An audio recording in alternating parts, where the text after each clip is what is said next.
పాత్రికేయ మిత్రులతోని పంచుకోవాలనిపించినటువంటి ఉద్దేశంతోని ఈరోజు ఈ పాత్రికేయ సమావేశాన్ని ఏర్పాటు చేయడం జరిగినది.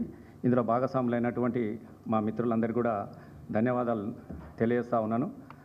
ఎందుకనంటే ఇప్పుడు జరుగుతున్నది వానకాలం లాగా లేదు, కుక్కల కాలం లాగా నడుస్తూ ఉన్నది. ఎందుకంటే ఈ భాష వాడుతున్నానంటే వానకాలం వచ్చిన తర్వాత చాలామంది కుక్కలకు యాంటీ ర్యాబిట్స్ అది వేస్తాడు, వ్యాక్సిన్ వేస్తారు. కానీ ఎందుకో ఈ తెలంగాణలో ఇప్పుడు పాలిస్తున్నటువంటి పాలనలో పాపం పాలకపక్షం ఉన్నటువంటి కుక్కలకు కొంత వ్యాక్సిన్ అందనట్టున్నాయి. అవి పిచ్చిలేసి ఇలా గల్లీల పంట ఊర్ల పంట తిరుగుతూ మరుగుతూ ఉన్నాయి. నేను ఈ భాషను కూడా నేను ఎందుకు వాడుతున్నానంటే మనుషుల భాష అయితే మనుషులతో మాట్లాడవచ్చు. ఈ కుక్కల భాష మాట్లాడాలంటే కొంచెం గట్టిగానే చెప్పాల్సినటువంటి పరిస్థితి ఉంది. కాబట్టి నేను ముందు ఈ రెండు పదాలను నేను వాడిన. అయితే ముఖ్యంగా గత 2-3 రోజుల నుంచి మనం చూస్తూ ఉన్నాం.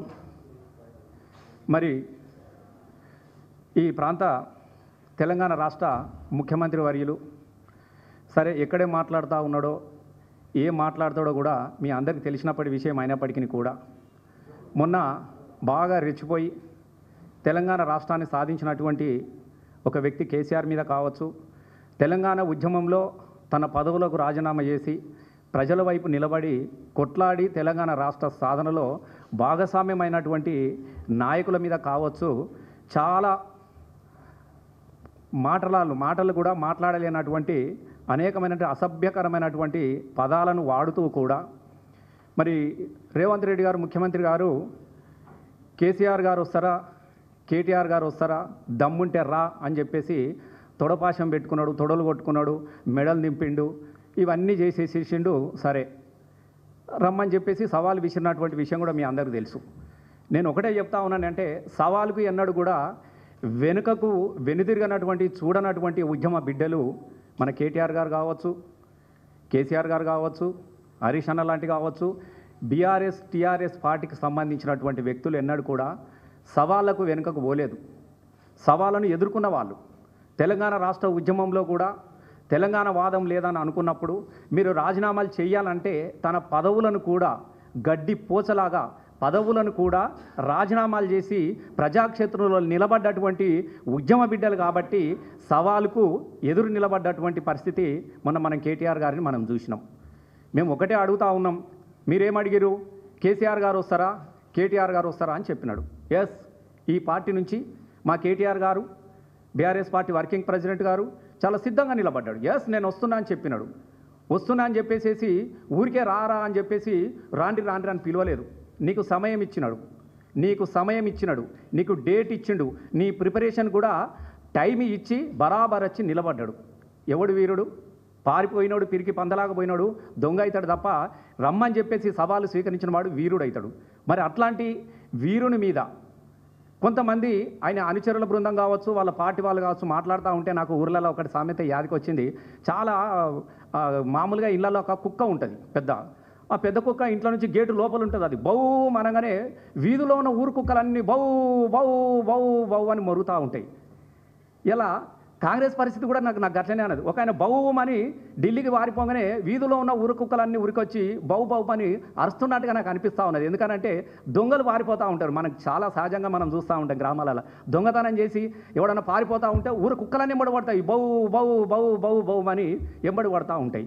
ఇలా గాంధీ భవన్లలో కావచ్చు, వాళ్ళ పార్టీ అఫీషియల్ కార్యాలయంలో కావచ్చు కొన్ని కుక్కలు మరుగుతూ ఉన్నాయి.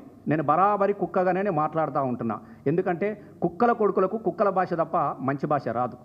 ఇలా కేటీఆర్ గారి గురించి చాలా అసభ్యకరమైనటువంటి పాలన. దేనికోసం మాకు అందుకే ప్రజలు కూడా అర్థం చేసుకుంటూ ఉన్నారు. ప్రజలకు ఇలా నారుమల్లు పోసుకొని నీళ్ళ కోసం మొగులకు ముఖం పెట్టి వాన కోసం ఎదురు చూసే కాలం మొట్టమొదటిసారిగా తెలంగాణ రాష్ట్రం వచ్చిన 10 సంవత్సరాల తర్వాత మొట్టమొదటిసారిగా నారుమల్ల కోసము నీళ్ళ కోసం మొగులకు ముఖం పెట్టి మళ్ళా సేలల్లో నీళ్లు లేవు, సెలకల్లో నీళ్లు లేవు, నిన్నే నమ్మిన రైతు కళ్ళల్లో నీళ్లు లేవు, వానమ్మా నువ్వు ఒక్కసారి వచ్చిపో అని చెప్పేసి కప్పతల్ల ఆడుతున్నటువంటి సందర్భం ఈ 10 సంవత్సరాల కాలంలో మొదటిసారిగా ఇలా పల్లెల్లో మీరు కనబడుతూ ఉన్నది. చాలామంది నాట్లేయడానికి లేదు. ఇలా ఒకవైపు కాళేశ్వరం కూలిపోయిందని ఒక కుట్రతోని కాళేశ్వరంని ఎండబెట్టి నీళ్లు లేకుండా చేసి ఒకవైపు ఎందుకో ఈ కాలం కూడా అయితలేదు. ఈ కాంగ్రెస్ పరిస్థితి పాలన చూసి ఇలా కాలం కూడా కన్నీళ్లు పెట్టుకుంటూ ఉంటున్నది. ఇలా కాలం కూడా అయ్యలేనటువంటి పరిస్థితుల్లో రైతులకు ఒక భరోసాని ఇవ్వాల్సినటువంటి ఇలా కాంగ్రెస్ ప్రభుత్వం కానీ వాళ్ళ ముఖ్యమంత్రి కానీ వాళ్ళ ఎమ్మెల్యేలు కానీ ఇలా పల్లెలకు పోయి రైతులను ఓదార్చే పరిస్థితి లేదు. మేము ఇచ్చినాము రైతు భరోసా అని. మరి రైతు భరోసా ఇచ్చినోడు రైతు రాజ్యం అనేటోడు ఇలా ఏ గ్రామాలలో పోయి ఇలా రైతుల దగ్గర నిలబడ్డా? ఇలా రైతుకు బీమా వస్తూ ఉన్నదా?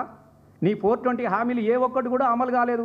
నీ 6 గ్యారంటీలు ఒక్కటి కూడా దిక్కులేదు. కాబట్టి ఇలా ప్రజలు అడగడానికి సిద్ధంగా ఉన్నారు. ప్రజలు పోయే పరిస్థితి లేదు. ఎక్కడికక్కడ ఎమ్మెల్యేలను మంత్రులను అడ్డుకుంటా ఉన్నారు. ఎక్కడికక్కడ పారిపోతూ ఉన్నారు దొంగల్లాగా.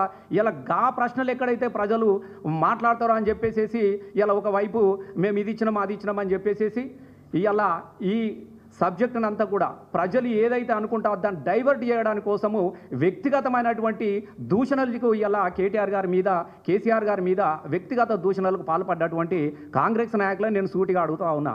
చాతగానోడు మాత్రమే వ్యక్తిగతంగా మాట్లాడతాడు, చాతనైనోడు మాత్రం పాలన గురించి మాట్లాడుతూ ఉంటాడు. ఎస్, మీకు దమ్ముంటే నువ్వు చేసిన సంక్షేమ పథకాల గురించి మాట్లాడండి.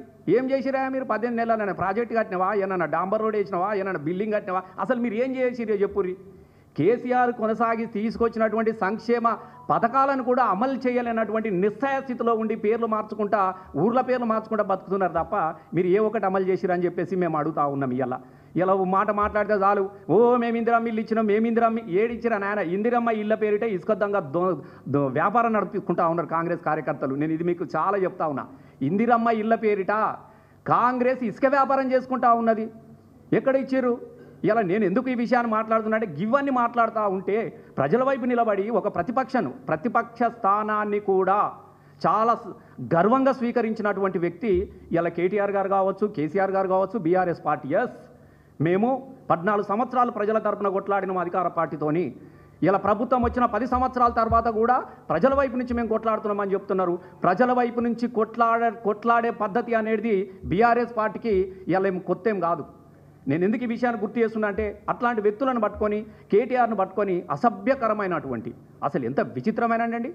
ఏం తెలుసా అండి? కేటీఆర్ అంటాడు కేటీఆర్ అమెరికాలో పోయిండు, ఈ పని చేసుకున్నాడు, మరి పని చేసుకొని బతుకోకుంటే మీలాగా బెదిరించుకొని బతుకమన్నారా? మీలాగా దోపిడీ చేసుకొని బతుకమన్నారా? మీలాగా దొంగతనాలు చేసుకొని బతుకమన్నారా? మీలాగా జేబులు కొట్టుకొని బతుకమన్నారా? అసలు దేనికి బతకాలి? ఒక విద్యార్థి అమెరికాకో ఇలా లండన్కో పోయే విద్యార్థులు తన స్వయంగా కష్టపడుతూ చదువుకొని ఉన్నతమైనటువంటి విద్యను అభ్యసించిండు. తను కష్టపడుతూ కూడా తన తండ్రి ఇక్కడ అప్పటికి అన్నిసార్లు ఎమ్మెల్యేగా ఉన్నప్పటికీ అన్నిసార్లు మంత్రిగా ఉన్నప్పటికీ తల్లిదండ్రుల మీద ఆధారపడకుండా కేటీఆర్ గారు స్వయంగా అమెరికాకి వెళ్ళి కష్టపడ్డాడు. పనిచేసిండు, సూపర్ మార్కెట్లో పనిచేసిండో, ఇండ్ల పనిచేసిండో, పని చేసుకుంటూ చదువుకొని ఉన్నత విద్యను అభ్యసించి ఆయన ఒక గొప్ప ఉద్యోగాన్ని చేస్తున్నటువంటి సందర్భంలో, గొప్ప ఉద్యోగం మామూలుగా కూడా కాదు, గొప్ప ఉద్యోగం చేస్తున్నటువంటి సందర్భంలో తెలంగాణలో జరుగుతున్నటువంటి ఉద్యమాన్ని చూసి ఆ రోజు అనేక మంది విద్యార్థులు, ఉస్మానియా యూనివర్సిటీ విద్యార్థులు, కాకతీయ యూనివర్సిటీ విద్యార్థులు, నాగార్జున యూనివర్సిటీ విద్యార్థులు, పాలమూరు జిల్లా యూనివర్సిటీ విద్యార్థులు, అనేక మంది విద్యార్థులు తెలంగాణ కోసం కొట్లాడుతూ ఉంటే నేను ఒక్కని మాత్రము నా కోసం నేను బతకాలని చెప్పేసి ఉన్నత విద్యను వదిలేసేసి ఉద్యోగాన్ని వదిలేసేసి తెలంగాణ రాష్ట్ర ఉద్యమంలో భాగస్వామ్యుడైనటువంటి వ్యక్తి కదా కేటీఆర్ గారు. ఎలా కేటీఆర్ గారు ఒక స్వయం శక్తి. నేను 100కు 100% చెప్తా ఉన్నా. కొంతమంది లుచ్చ మాటలు మాట్లాడే లుచ్చగాళ్లకు తెలియకపోవచ్చు కేటీఆర్ గారి చరిత్ర. నేను చెప్తా ఉన్నా, కేటీఆర్ గారు అమెరికా వదిలేసి దేనికోసం వచ్చినాడు? తెలంగాణ ఉద్యమం కోసం కాదా? తెలంగాణ ఉద్యమంలో నిలబడ్డాడు. 2009లో మొత్తం ఇలా ఏ ఓడైతే మాట్లాడుతూ ఉన్నాడో ఈ లట్గాడు పొట్టుగాడు, ఎన్నడు జనమోకం ఎరగనోడు, ఎన్నడు జనంలో గెలవనోడు, ఎన్నడు జనంలోకి కనీసం వార్డు మెంబర్ కూడా గెలవనోడు, ఇలా అధికార మదాన్ని చూసుకొని కేటీఆర్ మీద కేటీఆర్ నువ్వు బచ్చగాని. ఎస్, కేటీఆర్ కొంతమంది లుచ్చగాళ్లకు బచ్చగానిగా కనబడతాడు. కేటీఆర్ గారు ఉద్యమం నిలబాలుడు. అమెరికా వచ్చి నుంచి కొత్తలో వచ్చినోనే 2009లో మొట్టమొదటిసారిగా ప్రజాక్షేత్రంలో నిలబడి ఒక తెలంగాణ ఉద్యమ బిడ్డగా గెలిచిన వ్యక్తి కదా. ఒకసారి తండ్రి కోసం తండ్రితో గెలవచ్చు అని అనుకున్నప్పుడు ఎన్నిసార్లు రాజీనామా చేసిండు కేటీఆర్ గారు? ఎన్నిసార్లు రాజీనామా చేసి ప్రజాక్షేత్రంలో నిలబడ్డాడు? ఇప్పటి వరకల్లా కేటీఆర్ అనే ఒక వ్యక్తికి కనీసము ఓటమి ఉన్నదే? మీరు చెప్పండి. కేటీఆర్ అనే వ్యక్తి ఇన్నిసార్లు గెలిపే తప్ప ఓటమి లేదు. మరి ఎందుకు ఆ గెలుపు ఉన్నది? ఎస్, ప్రజల కోసం నిలబడ్డాడు కాబట్టి ప్రజలు ఎన్నిసార్లు రాజీనామా చేసినా గెలిపించుకున్నారు. ప్రజలు ఎన్నిసార్లు ఆయన ప్రజల కోసం నిలబడ్డ ప్రతిసారి కూడా ఆయనను గెలిపించుకొని ఇలా ప్రజల వైపు నిలబెట్టుగా ఉన్నారు. అట్లాంటి కేటీఆర్ని పట్టుకొని అరే నువ్వు ఏమన్నా గెలిచినావురా నాయన, నాకు విచిత్రం అనిపిస్తున్నది, నీ ముఖానికైనా వార్డు మెంబర్గా గెలిచిరా, ఒకరి మీద ఒకటి రెచ్చిపోతూ ఉన్నారు. ఒకటి మీ స్థాయి తెలుసుకోవాలి కదా, మీ స్థాయి తెలుసుకొని మాట్లాడాలి కదా. కేటీఆర్ అనేది ఇలా మీరు చూస్తలేరా? ఇలా అన్ని యూనివర్సిటీలు కేసీఆర్ గారిని ఆహ్వానిస్తున్నది, లండన్ యూనివర్సిటీ ఆహ్వానించినది, అమెరికా యూనివర్సిటీ ఆహ్వానించినది. ప్రపంచ దేశాలన్నీ కూడా అద్భుతమైనటువంటి ఒక గొప్ప మేధాత్వం కలిగినటువంటి ఒక వ్యక్తి స్పీచ్ కోసం ఇలా ప్రపంచ దేశాలు పిలిపించుకొని యూనివర్సిటీలలో మోటివేషన్ చేయించుకుంటున్నది. మరి ఆయన స్థాయి ఎక్కడ? ఎందుకు మనకి రాని 10th క్లాస్ ఫెయిల్ అయిన ఏం చక్కదన్నాడు, మీ స్థాయి ఎక్కడ రా భయ్? మాట్లాడుతూ ఉంటే కొంచెం అది ఉండాలి కదా. నేనేదో పొగడత కోసమో దేనికోసమో చెప్పట్లేదు. కేసీఆర్ కొడుకు అని మాత్రం నేను ఇక్కడ మాట్లాడట్లేదు. ఆయన ఒక తెలంగాణ ఉద్యమ బిడ్డగా నేను మాట్లాడుతూ ఉన్నా. ఇలా అట్లాంటి వ్యక్తి పట్టుకొని ఏది నోటికొస్తే అదే మాట్లాడే పద్ధతి నాకు ఇది అర్థమైతలేదు. ఒకడు బచ్చగాడు అంటాడు, ఒకడు ఇది అంటాడు, ఒకడు ఇది అంటూ ఉంటున్నారు. ఏం తప్పు చేసిండే? కేటీఆర్ గారు చేసిన తప్పేందా అని అడుగుతా ఉన్నా. ఒకడు అంటాడు కేసీఆర్